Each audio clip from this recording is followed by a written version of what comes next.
नमस्ते दोस्तों, हम लोग का ये नेक्स्ट वीडियो आ चुका है, दैट इज 11th वीडियो। इसके पीछे हम लोग का 11th कॉमर्स अकाउंटेंसी का 10 वीडियोस आ चुका है। अब वो जो 10 वीडियोस था टिल नाउ, वो टोटली हमारा थ्योरी बेस्ड था। अभी न्यूमेरिकल पे शिफ्ट नहीं हुए हम, लेकिन टिल नाउ हम लोग थ्योरी पे काम कर रहे हैं और होपफुली हम लोग अभी 11th नहीं है तो कल एक और वीडियो रहेगा जो चैप्टर चल रहा था उसका, और मे बी 2 वीडियो या 1 वीडियो और आ सकता है टोटलिटी में। और जो वीडियो कह रहे हैं हम तो बात करें लेक्चर का कि कम से कम 14th हमारा लेक्चर जा सकता है इन टोटलिटी थ्योरी को वाइंड अप कराने के लिए, एंड 15th ऑनवर्ड्स हमारा शुरू हो जाएगा न्यूमेरिकल पे। तो हम लोग ने अभी तक जितना पढ़ा है, हम ये अज्यूम कर रहे हैं कि सारे बच्चे वहां तक देख करके यहाँ पहुंचे हैं। इफ नॉट तो बेटा जरूर एक बार पीछे का सारा देख करके आओ, ताकि एक अकाउंटेंसी में फ्लो बने। देखो थ्योरी पार्ट ऐसा है ना अकाउंटेंसी का 11th क्लास का, कि एक बच्चा जब भी जंप करेगा और जहां पे जंप करेगा उसको एक हद तक समझ में आ जाएगा, बट एक होता है फ्लो बनने की बात। जिस तरह मैंने अपना पढ़ाया डे 1 से अभी तक, आज हमारा ये 11th लेक्चर हो चुका है, तो उसी क्रम में एक बच्चा भी जब देखेगा ना तब उसका इंटरेस्ट बना रहेगा, एक फ्लो बना रहेगा, और क्या चल रहा है किस तरीके से वो भी उसको समझ आएगा ज़्यादा अफेक्टिव वे में। तो हम लोगों ने लास्ट क्लास डिस्कस किया था अबाउट वेरियस अकाउंटिंग प्रिंसिपल्स, और इस चैप्टर के ऊपर हम लोग ने करीब करीब बहुत सारी बातें ऑलरेडी कर चुके हैं अपने 9th और 10th के लेक्चर में। मतलब इस प्रिंसिपल के बारे में क्या होता है, क्यों होता है, अकाउंटेंसी में प्रिंसिपल कहाँ से आ गया है ना, और बिना इसके क्या चीज़ें नहीं हो पाएगा या हो पाएगा, ये सब पे हम लोगों ने बहुत डिटेल में बात किया है। और कल से हमारा स्टार्ट हुआ था इंडिविजुअली प्रिंसिपल्स को पढ़ना, जहां मैंने कहा था क्लोज टू 13 to 14 प्रिंसिपल्स में पढ़ने हैं। 3 हम लोग कल पढ़ चुके थे, और जितने हमारे प्रिंसिपल्स थे वो बेसिकली डिस्ट्रीब्यूटेड थे किसमें, 2 कैटेगरीज में, कॉन्सेप्ट एंड कन्वेंशन। कॉन्सेप्ट वाले जो प्रिंसिपल्स थे वो हम लोग डिस्कस करना शुरू किए थे कल से, है ना, जहां पे मैंने इतना ही हिंट दिया था कल के क्विक रिवीजन के तौर पे, दैट अंडर दिस हम लोग उन प्रिंसिपल्स की बात कर रहे हैं जो हमने टाइम पीरियड के साथ अज्यूम्ड किया है, या एक तरीके से हमने उन प्रिंसिपल्स को ये मान के चलते हैं कि इन प्रिंसिपल्स को फॉलो करना जरूरी है। यू कैन से कंपल्सरी भी कह सकते हो कि इट इज कंपल्सरी, कि हमको इन प्रिंसिपल्स पे काम करना ही करना है, और अगर करते हो तो उसके बाद आगे जो बेनिफिट होगा तुम्हें मिल जाता है। तो अकाउंटिंग करते वक्त कुछ ऐसे कॉन्सेप्ट्स हैं, व्हाट इज कॉन्सेप्ट, कि कुछ ऐसी बातें हैं जो एक पर्सन अगर कर ले तो ऑटोमेटिक उसका बिजनेस बेटर वे में चलेगा। इसको एग्जांपल देते हैं हम। अभी तुम लोग 11th क्लास में हो, जब 12th क्लास में जाओगे अगले साल, तो वहाँ पे तुम्हारे एक सब्जेक्ट है बिजनेस स्टडीज। कॉमर्स का 3 है ना, अकाउंट, बिजनेस, इकोनॉमिक्स। तो हम तो मान लो तीनों ही पढ़ाते हैं, बट अभी हम फिलहाल फोकस सिर्फ अकाउंटेंसी पे कर रहे हैं तुम्हारे 11th क्लास में शुरुआती समय में। आगे चल के अगर टाइम मैनेज हो पाएगा तो बिजनेस के साथ, इकोनॉमिक्स के साथ सब पढ़ाएंगे, और कोशिश करेंगे सब कुछ प्रॉपरली पढ़ाने का। तो 12th में जो बिजनेस तुम्हारा है वहाँ पे एक चैप्टर है मैनेजमेंट, और पूरा बुक ही मैनेजमेंट पे बेस्ड 12th का, ठीक। तो वहां भी तुम प्रिंसिपल्स पढ़ते हो, प्रिंसिपल्स ऑफ मैनेजमेंट। पता है क्या होता है कि अगर तुम्हें कुछ मैनेज करना है तो मैनेज करने के भी प्रिंसिपल्स दिए गए हैं, सिद्धांत दिए गए हैं, बातें बताए गए हैं कि जो इंसान उन प्रिंसिपल्स को फॉलो कर लेता है तो उसके मैनेजमेंट का बेस्ट होना तय है। मतलब कोई बस प्रिंसिपल फॉलो ही कर ले, अच्छे से इंप्लीमेंट कर ले, तो भी उसका बिजनेस अच्छे से चलेगा। तो उसी प्रकार यहाँ पे भी है।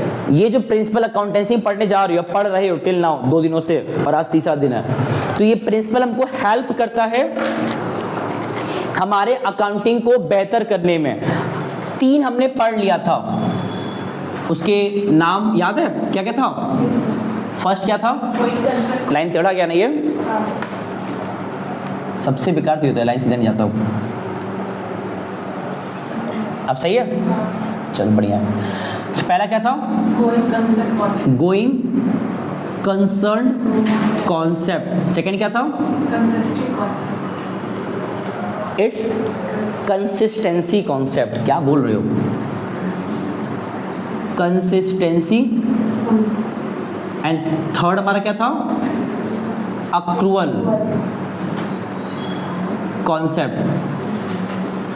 इन तीनों को मैं डिटेल में कल पढ़े थे ना, तो इस पे लोग बात करेंगे दोबारा कल।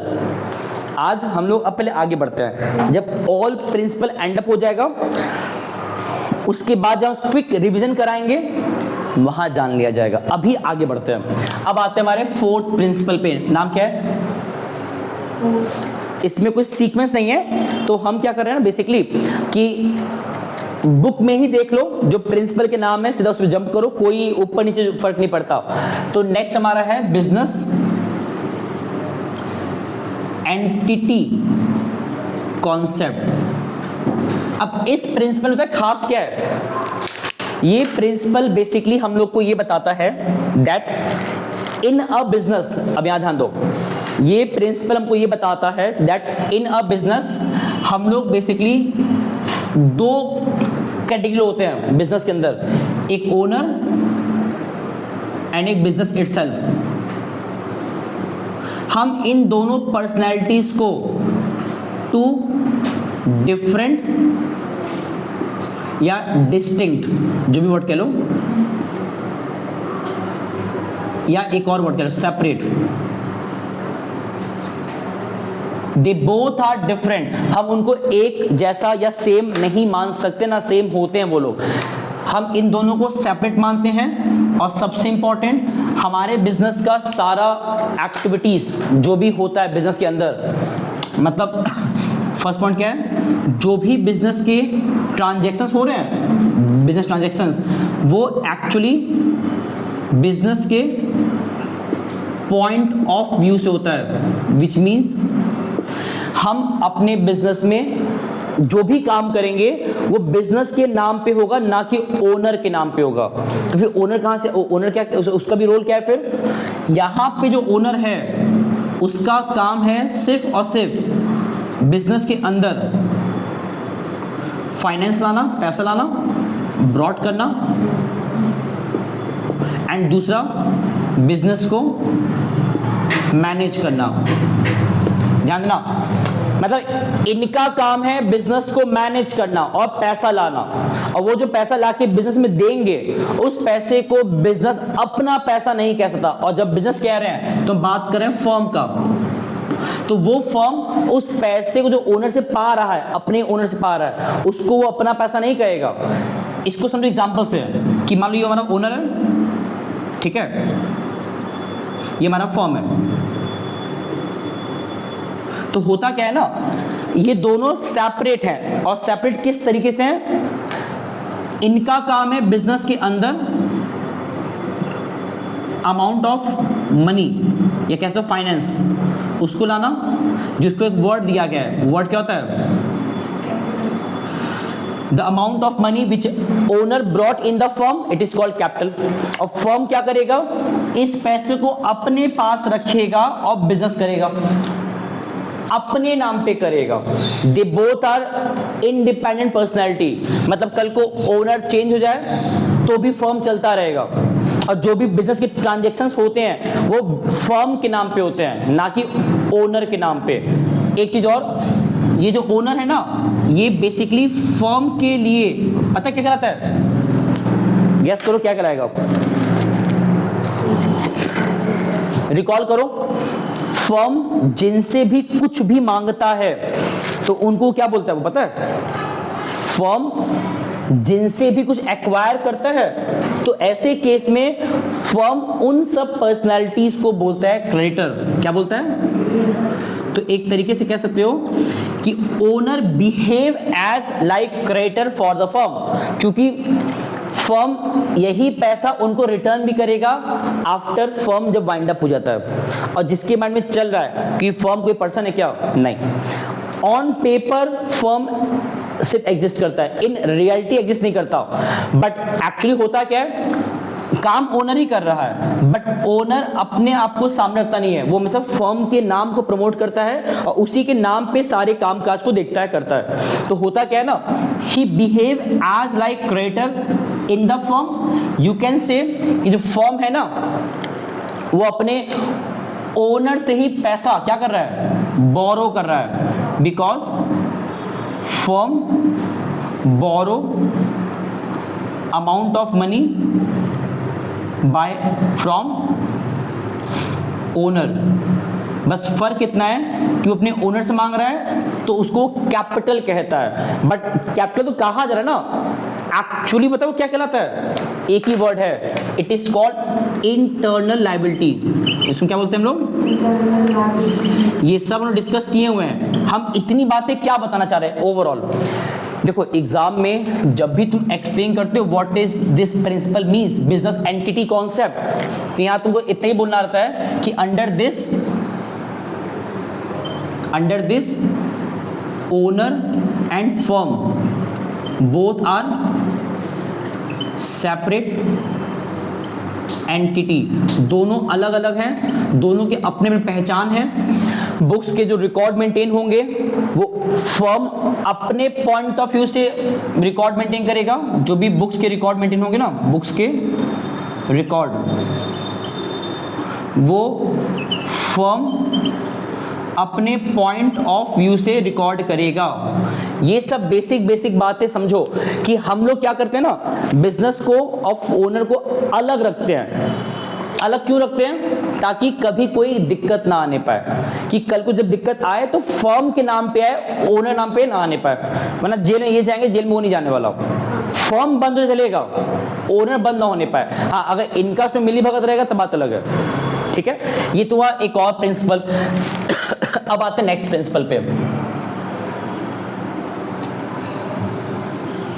चलो नेक्स्ट हमारा क्या है, बहुत इंपॉर्टेंट प्रिंसिपल आ गया।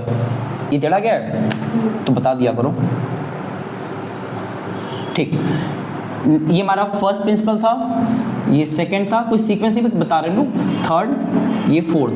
अब आते हैं फिफ्थ प्रिंसिपल पे, और इसका नाम बहुत सिंपल है। देखो यहाँ पे इतनी बातें बताना जरूरी था मुझे लगा, बट कुछ प्रिंसिपल ऐसे भी जहाँ पे वन लाइन इनफ है समझाने के तौर पे। अब वो क्या हमारा, मनी मेजरमेंट प्रिंसिपल या कॉन्सेप्ट। ये तो नाम से भी क्लियर है ना, इसमें हम बेसिकली ये कहना चाह रहे हैं कि अपने बुक्स में, ये देखो बुक्स में रिकॉर्ड बनाते वक्त तुम्हें ध्यान देना होता है कि only that transactions will be recorded, only that business transaction will be recorded which is measured या which can be measured in money term, that's it।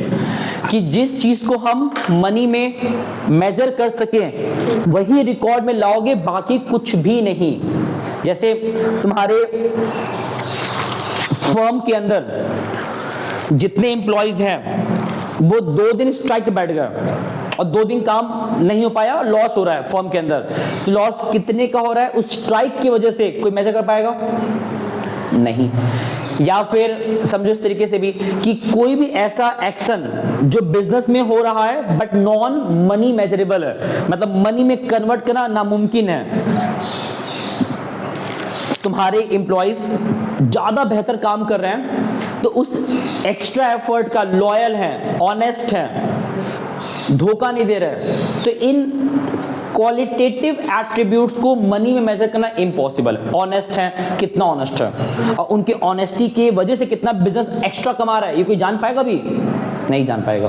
तो जो चीज मनी में मेजरेबल नहीं होता उसको इग्नोर करो, जो चीज मनी में मेजरेबल है, जिसका मनी वैल्यू है, जहां फर्म का अपना कुछ गया है, आइदर पैसा गया है, पैसा आया है, जो भी, मतलब जहां पे भी मनी की बात आ जाए वो रिकॉर्ड में आएगा, और जहां मनी की बात ना आए वो रिकॉर्ड में।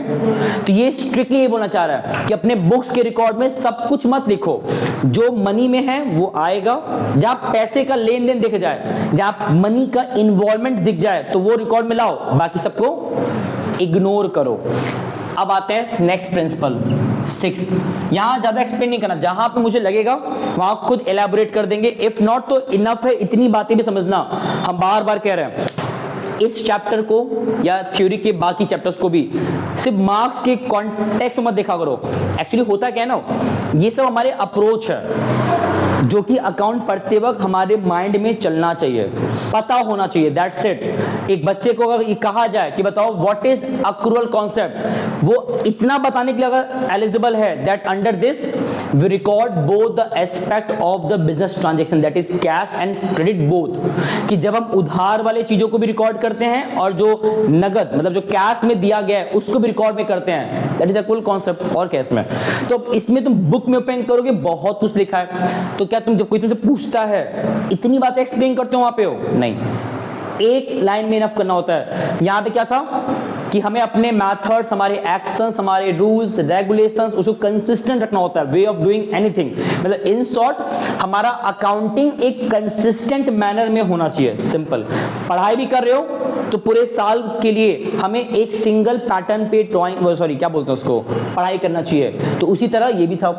गोइंग कंसर्न क्या था कि जब बिजनेस करो तो लंबे समय तक करना है, इस माइंडसेट से करो that your business must run exist for a longer period of time unless something bad happens with you and your firm. जब तक कुछ बुरा ना हो जाए, बिजनेस को लंबा करना है, ये मान के लंबा चलाना है, मान के चलो।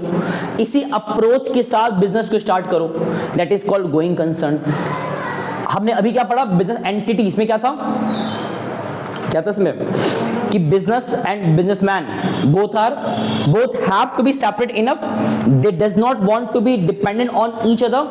अगर कल को फर्म बंद हो जाए तो इसका अपना एक वैल्यू है, वो तुरंत एक और बिजनेस एम्पायर खड़ा कर सकता है। ओनर छोड़ दे तो बिजनेस कोई और दूसरा टेक ओवर कर ले, क्या दिक्कत है, चलता रहेगा बिजनेस। तो ये तब होगा जब दोनों को तुम सेपरेट रखते हो, और सेपरेट रखना भी चाहिए। तुम मेडिकल शॉप पे जाते हो, क्या होता है कि जिनका मेडिकल का वो शॉप है, ओनर का, क्या उनका नाम लिखा होता है क्या बिल के ऊपर? मेडिकल शॉप के उस शॉप का नाम लिखा होता है ना, है ना? हाँ, अब इत्तेफाक से उन्होंने शॉप का नाम अपना नाम दे दिया, बात अलग है। अदरवाइज उस ओनर, उस फर्म का नाम आता है बिल पे। ये दिखाता क्या है कि चीजें रिकॉर्ड होनी चाहिए बिजनेस के नाम पे, बिजनेस के पॉइंट ऑफ व्यू से, ना कि ओनर के नाम से।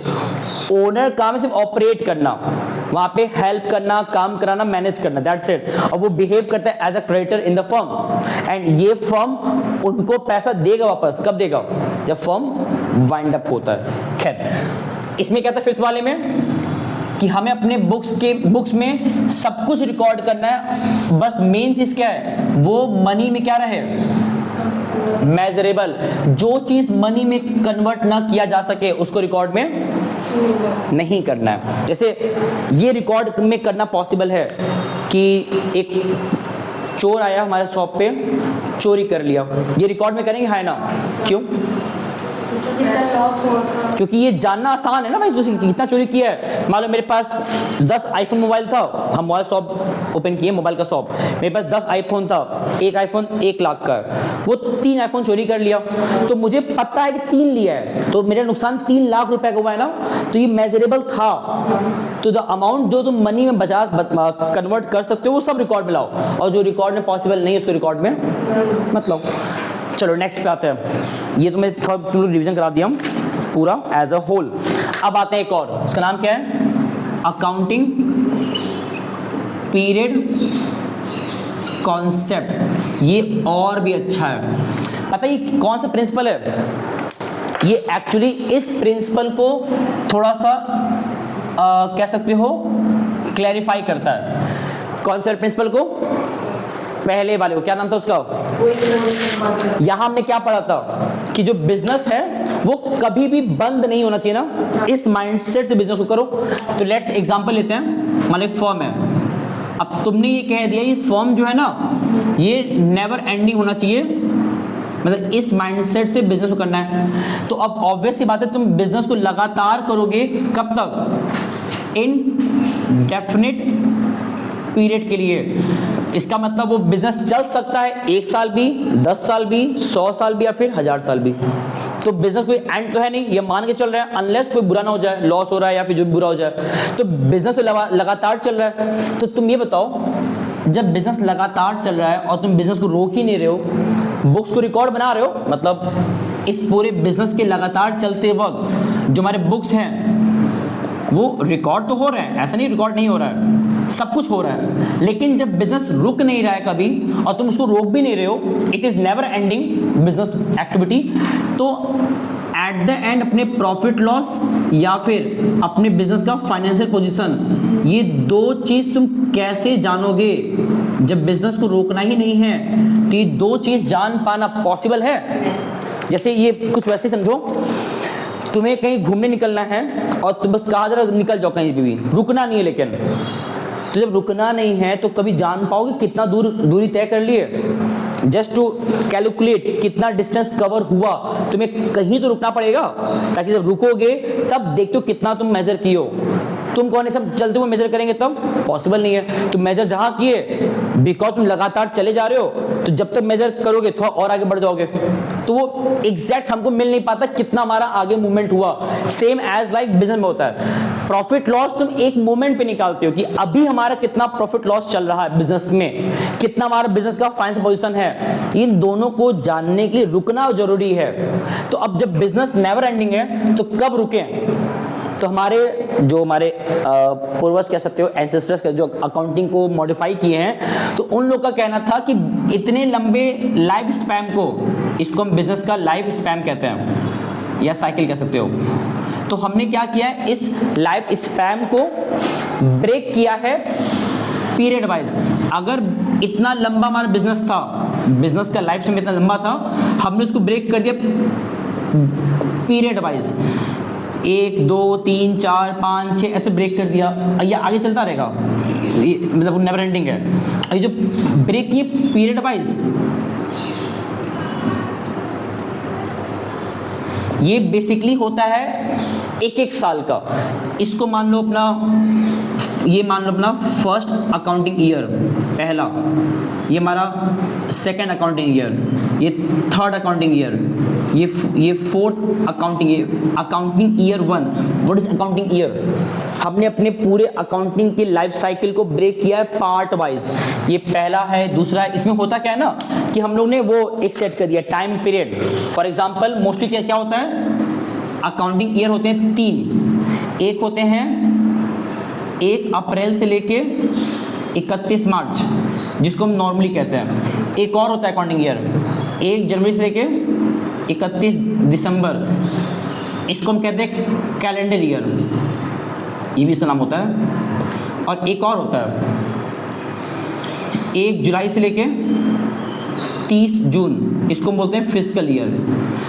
हम लोग पता है कौन सा इस्तेमाल करते हैं मोस्टली? पहला वाला, ये वाला।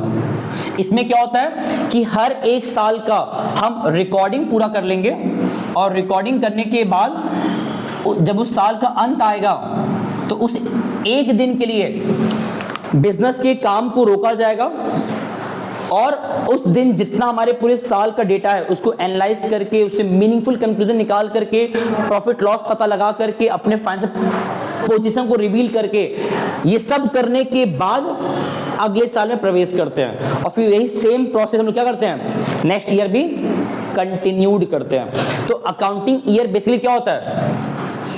अकाउंटिंग ईयर में हम लोग क्या करते हैं, अपने पूरे बिजनेस लाइफ स्पैन को स्मॉल पार्ट्स में ब्रेक करते हैं। और ब्रेक क्यों करते हैं? Just to get the profit loss and financial position of the business. क्योंकि इसमें क्या हो रहा है ना, अकाउंटिंग पीरियड कॉन्सेप्ट में, जब मुझे पता है हमारा बिजनेस नेवर एंडिंग है, तो to get the complete knowledge of our business at the present moment, हमें क्या करना होता है, बिजनेस को रोक करके समझना होता है। ये जो रोकने की बात आ रही है वो 1 साल का मोस्टली होता है। It can be 6 month also, 3 month also and 1 month also, it depend on the nature of business. Accounting period मतलब अपने अकाउंटिंग साइकिल को ब्रेक करना पार्ट वाइज, ताकि हम डेटा को रिकॉर्ड जब करें। तुम पढ़ाई भी कर रहे हो, कैसे कर रहे हो?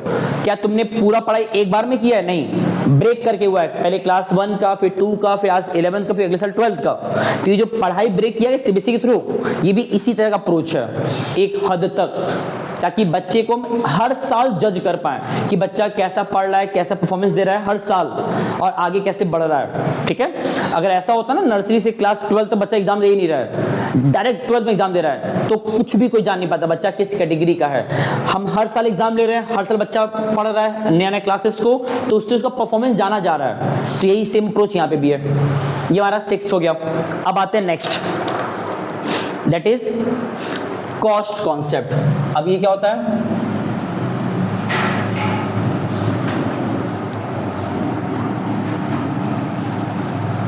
हाँ स्पेस नहीं बचा था। Okay, 7th one, cost concept और you can say historical concept. ये क्या होता है भाई, नाम से भी क्लियर है। हम अपने फर्म के अंदर, ये तो मानते हो ना कि फर्म के अंदर हम लोग बहुत सारे एसेट्स परचेज करते हैं बिजनेस चलाने के लिए, तो उन सारे एसेट्स को परचेज करते वक्त ध्यान देना, एसेट्स क्या होता है सब डिस्कस हो चुका है अकाउंटिंग टर्म में। यहां बता क्या रहे हैं सिर्फ, एसेट्स को परचेज करते वक्त पता है आमतौर पे क्या होता है, हमने जितना उसका पेमेंट किया है, उसका परचेज्ड वैल्यू, जितना अमाउंट हमने उसका पे किया है, हम लोग पता है करते क्या है, अपने बुक्स के रिकॉर्ड में उसी अमाउंट को लाते हैं। अपने बुक्स में हम लोग उसको रिकॉर्ड में लाते हैं, उसी अमाउंट को, मतलब the amount of money you have paid on purchase या acquiring of assets, that amount has to be recorded in the books. मतलब एक तरीके से उसका हम लोग परचेज अमाउंट रिकॉर्ड करते हैं, नॉट, ध्यान क्या देना इसमें, नॉट द मार्केट अमाउंट। हो सकता है कि तुमने एक मशीन लिया 10 लाख का इस साल और तुमने लिया अप्रैल में, ठीक है, दिसंबर आते आते 9 महीना बीत गया, उस मशीन का कीमत मार्केट में हो चुका है 7 लाख और जब तुमने परचेज किया था कितने का था, तो बिकॉज उसी अकाउंटिंग ईयर में 9 महीने के बाद जो तुमने मशीन लिया था अप्रैल में 10 लाख का, वो हो चुका है 7 लाख मार्केट में हो चुका है, और तुम कल को उस मशीन को बेचने जाओगे मार्केट में, तुम्हें 7 लाख ही मिलेगा सिर्फ बेचने के बाद, बिकॉज वो आउटडेट हो चुका है, तुमने यूज कर लिया है फॉर एग्जांपल। तो ऐसे केस में क्या हम अपने उस रेस्पेक्टिव अकाउंटिंग ईयर में 10 लाख लिखें कि 7 लाख लिखें? 10 लाख लिखेंगे, 7 लाख नहीं लिखेंगे, क्योंकि अभी तो फर्म बेचा नहीं जा रहा है और हम उस मशीन को अपने पास रखें लंबे समय तक। तो जो एसेट्स हम एक्वायर जब करते हैं ना, एक्वायरिंग जब करते हैं, तो हम कोशिश करते हैं उस एसेट्स के परचेज फिगर को ही अपने बुक्स में रिकॉर्ड करें, ना कि मार्केट वैल्यू को। इसी को बोलते हैं हिस्टोरिकल कॉस्ट, कि हमने जितने का परचेज किया है वही अमाउंट रिकॉर्ड में आना चाहिए। हाँ एक चीज है लेकिन, कि हम उसके अमाउंट को डिक्रीज कराएंगे, बट नॉट एज मार्केट के अकॉर्डिंग, नहीं, अपने अकॉर्डिंग उसको डेप्रिसिएट कर देंगे अगर उसका वैल्यू घट रहा है। लैंड एग्जांपल एक्सेप्शन है, जो कि वैल्यू बढ़ता है, जमीन का कीमत बढ़ जाता है, तो उसका बढ़ा देंगे। तो जो चीज घट या बढ़ रहा है उसको खुद से कर लेंगे decrease increase, but not as like market. और जिस साल परचेज करेंगे हम उस साल तो हमेशा उसके परचेज अमाउंट को दिखाएंगे। हाँ, आने वाले साल में क्या करेंगे फिर, उसका अगर डिक्रीजमेंट हो रहा है बिकॉज यूज करने की वजह से, तो डिक्रीजमेंट करा देंगे, बट अपने अकॉर्डिंग, ना कि मार्केट अकॉर्डिंग। मार्केट में 7 लाख हो जाए कोई फर्क नहीं पड़ता, अगर मेरे अकॉर्डिंग मैंने उसका इस्तेमाल सिर्फ 1 लाख के अमाउंट का किया हुआ है, तो आज 10 लाख है, हम अगले साल कितना लिख देंगे, 9 लाख, फिर अगले साल 8 लाख, 7 लाख, 6 लाख, इस प्रकार उसको हम चलाते रहेंगे जैसे मेरा चॉइस रहेगा। तो ये हम लोग करते हैं, लेकिन जिस साल परचेज होता है उस रेस्पेक्टिव ईयर में परचेज अमाउंट पे रिकॉर्ड होता है हमारे एसेट्स का अमाउंट। ये क्यों सिखाया जाता है पता है, ये सब हम लोग प्रिंसिपल क्यों पढ़ते हैं, ताकि 20 साल बाद तुमको अगर पता लगाना हो कि तुमने ये मशीन 20 साल पहले कितने का लिया था, तो अगर तुमने वो अमाउंट फ्लक्चुएट नहीं किया मार्केट को देख करके और तुमने रिकॉर्ड किया था बुक वैल्यू पे या परचेज वैल्यू पे, तो 20 साल बाद छोड़ो 50 साल बाद भी जान जाओगे कि हमने वो कितने का परचेज। मतलब ये समझ लो रिकॉर्ड के लिए है कि चीजें हमारा रिकॉर्ड फेयर रहे, तो इट्स बेटर उसको रिकॉर्ड करो कैसे, उनके बुक वैल्यू पे, ना कि मार्केट वैल्यू पे। एक आखिरी पढ़ लेते हैं, that is dual aspect concept. 8वां क्या लिखा हुआ है? Dual aspect. ये तो और ज्यादा इंटरेस्टिंग है ये प्रिंसिपल। पता है एवरी ट्रांजैक्शन होल्ड, ध्यान ला, every business transaction hold to impact which is denoted as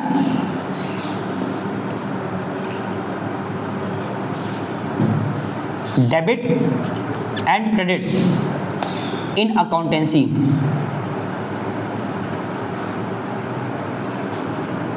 तो मैंने क्या लिखा है? बिजनेस जब करते हो ना, जब बिजनेस करते हो तो every transaction impact two things, और वो जो टू थिंग्स है उसको हम डिनोट करते हैं डेबिट से, एंड दूसरा ये होता क्या है, और इसका एग्जांपल समझो पहले। इफ इमेजिन करो कि मैंने क्यों लिखा दो इम्पैक्ट मिनिमम करता है। If I purchase a furniture, तो ये बताओ इसका इम्पैक्ट दो जगह मिनिमम हुआ है, हाँ ना? गेस करो कैसे? If we purchase furniture, how it impact two things in a business, at least, कम से कम। सिंपल है, पहला हमारे पास फर्नीचर आएगा, दिस इज फर्स्ट इम्पैक्ट। ये हमारे पास जितना स्टॉक था फर्नीचर का बढ़ जाएगा। अगर 4 फर्नीचर था, 2 परचेज किए, अब 6 हो जाएगा। दूसरा पता है इम्पैक्ट क्या होगा? वो फ्री में आएगा, पे करना पड़ेगा, हाँ है ना? तो हमारे पास से पैसा जाएगा कि हमारे पास मान लो 10,000 था, हमने उस 2 फर्नीचर पे कर दिया 2,000 रुपया, तो हमारे पास अब कैश कितना रह गया? 8,000। तो मतलब एक ट्रांजेक्शन करने से क्या हो रहा है? एक बिजनेस ट्रांजेक्शन करने से क्या हो रहा है? हमारे दो चीजों पे इंपैक्ट कर रहा है, और उसको हमने नाम दिया डेबिट और क्रेडिट। अब कौन डेबिट होगा कौन क्रेडिट होगा, ये सब रूल्स की बात है, जब रूल्स पढ़ाएंगे वहां डिटेल डिस्कस करेंगे। यहां पे सिर्फ इतना जान जाओ कि जब भी हम बिजनेस करते हैं तो every transaction impact on two things minimum, and that two impact is generally categorized as debit और एक बात, ये जो हमारा ट्रांजैक्शन है, पता है बिजनेस में 3 ही टर्म होते हैं मेन। कौन कौन से होते हैं? जितना पैसा हमने बाहर से अरेंज किया है लायबिलिटी, जितना पैसा हमने अपना खुद का अरेंज किया है कैपिटल, और यही जोड़ के हमारा क्या बनता है, ये हम डिस्कस पहले भी कर चुके हैं। तो ये जो फॉर्मूला था ना, तुम जितनी बार भी ट्रांजैक्शंस करते हो, ऑल ट्रांजैक्शंस ऑलवेज, तुम जितना ट्रांजैक्शन कर लो, ऑल ट्रांजैक्शन